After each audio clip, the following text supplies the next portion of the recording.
अनुज चौधरी के साथ ऐसा क्या हुआ कि सरकार की पसंद वाले संतों की बजाय सीधे प्रेमानंद महाराज के दरबार में चले आए। अनुज चौधरी के दिमाग में ऐसी क्या बात रही कि वो प्रेमानंद महाराज से अपने उलझे हुए सवालों की गुत्थी सुलझाने के लिए आ गए।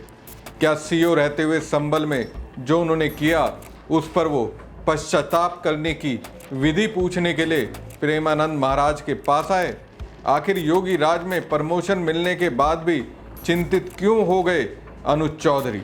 नमस्कार दोस्तों, मैं हूं परवीन सानी। अनुज चौधरी ये नाम सुनते ही आपको क्या याद आने लगता है? मस्जिद में मंदिर ढूंढने वाला यूपी पुलिस का अधिकारी, होली के दिन घरों से बाहर नहीं निकलने का आदेश देने वाला अधिकारी, सेवैया और गुजिया को बांटने वाला पुलिस ऑफिसर। अनुज चौधरी की पुलिसिया कार्यशैली को किस तरह से आप डिफाइन करेंगे? अब ये अदम्य साहस का शिकार अनुज चौधरी ने किसे बनाया?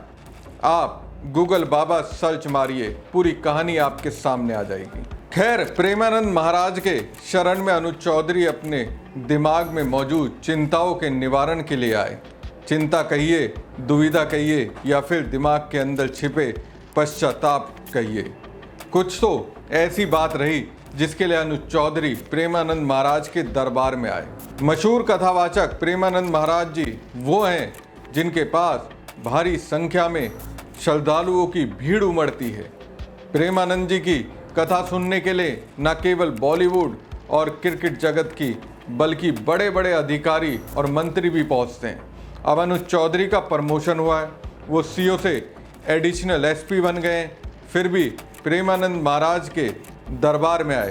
प्रेमानंद महाराज के दरबार में अक्सर वो आते हैं जो अपनी जिंदगी के कुछ समस्याओं में उलझे हुए रहते हैं। उन्हें रास्ता नहीं मिल पाता, कहीं ना कहीं लगता है कि एक बड़ी दीवार उनकी जिंदगी के सामने खड़ी है और वो उसको पार नहीं कर पा रहे हैं। ऐसी स्थिति में राधा रानी के परम भक्त प्रेमानंद महाराज जिंदगी के चक्रव्यूह में फंसे लोगों को रास्ता दिखाते हैं। सही क्या वो बताते हैं, गलत क्या उससे बाहर निकलने का रास्ता दिखाते हैं। तो कह सकते हैं प्रेमानंद महाराज जिंदगी की असल फिलॉसफी को समझाते हैं। अब विराट कोहली को ही देख लीजिए, जब उनका क्रिकेटिंग कैरियर विवादों में फंसा था, वो उससे बाहर निकलने के लिए अपनी पत्नी अनुष्का शर्मा के साथ प्रेमानंद महाराज जी के पास आए।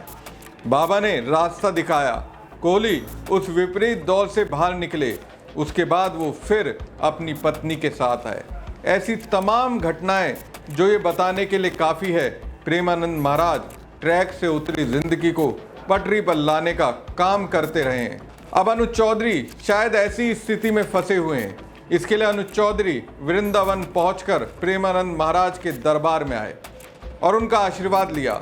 इस दौरान का वीडियो भी सामने आया जिसमें वो प्रेमानंद जी से बातचीत करते हुए नजर आ रहे हैं। वृंदावन पहुंचकर अनुज चौधरी ने प्रेमानंद महाराज से सवाल पूछा कि अगर कोई शख्स ये कहता है कि उनके बेटे की हत्या अमुक व्यक्ति ने की है लेकिन उसका कोई साक्ष्य नहीं होता, वहीं अगर आरोपी कहता है कि उसने अपराध नहीं किया, वो घटनास्थल पर मौजूद नहीं था, ऐसी परिस्थितियों में क्या करना चाहिए? अगर पुलिस उसे छोड़ देती है तो उस पर लापरवाही और पक्षपात का आरोप लगता है, अगर साक्ष्य के अभाव में कार्रवाई की जाती है तो वो भी अनुचित लगता है।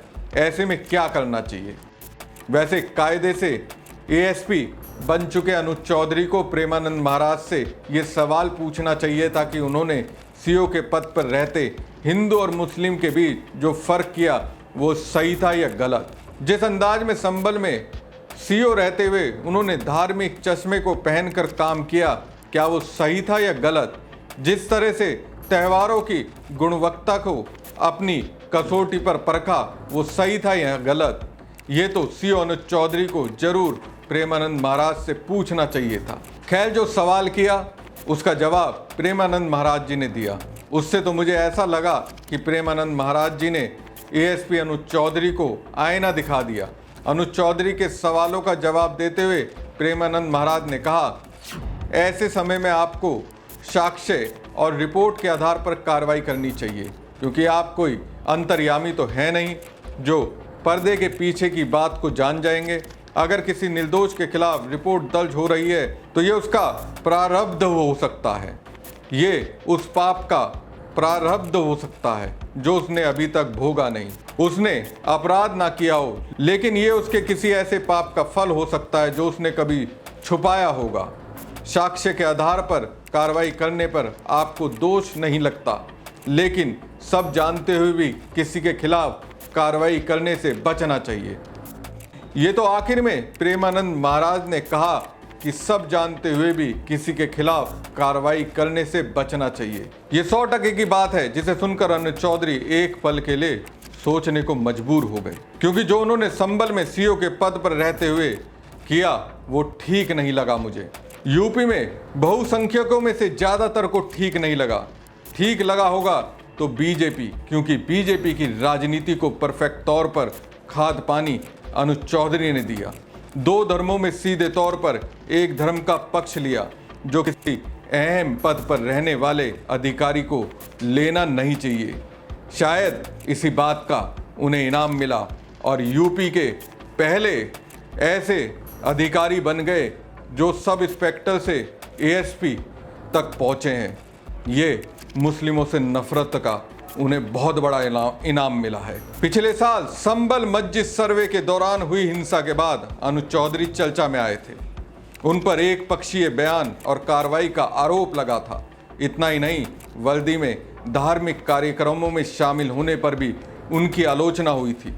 उन्होंने होली पर भी एक ऐसा बयान दिया था जो देश भर में चर्चा का विषय बन गया था।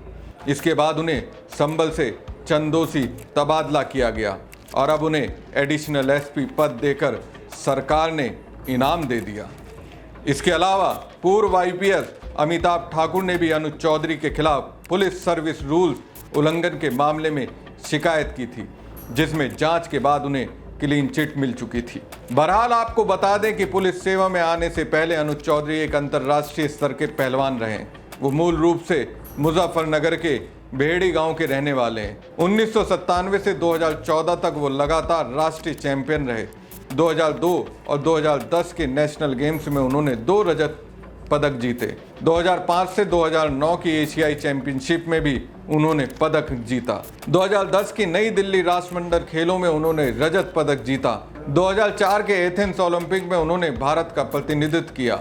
अपनी कुश्ती की उपलब्धियों के लिए उन्हें शेर हिंद, भारत कुमार, उत्तर प्रदेश केसरी और वीर अभिमन्यु जैसे कई प्रतिष्ठित खिताब भी मिले हैं। लेकिन चर्चा में अनुज चौधरी तब आए जब उन्होंने खुद एक ऐसे अफसर के तौर पर पेश किया अपने आप को, जिसमें उन्होंने धर्म के आधार पर खुद को पेश किया। कहा जाता है दोस्तों, जो जैसा करता है उसकी सजा उसे इसी जन्म में मिलती है। प्रेमानंद महाराज ने जिस प्रारब्ध की बात कही उसमें वही कर्म, जैसे कर्म करोगे वैसा भरोगे।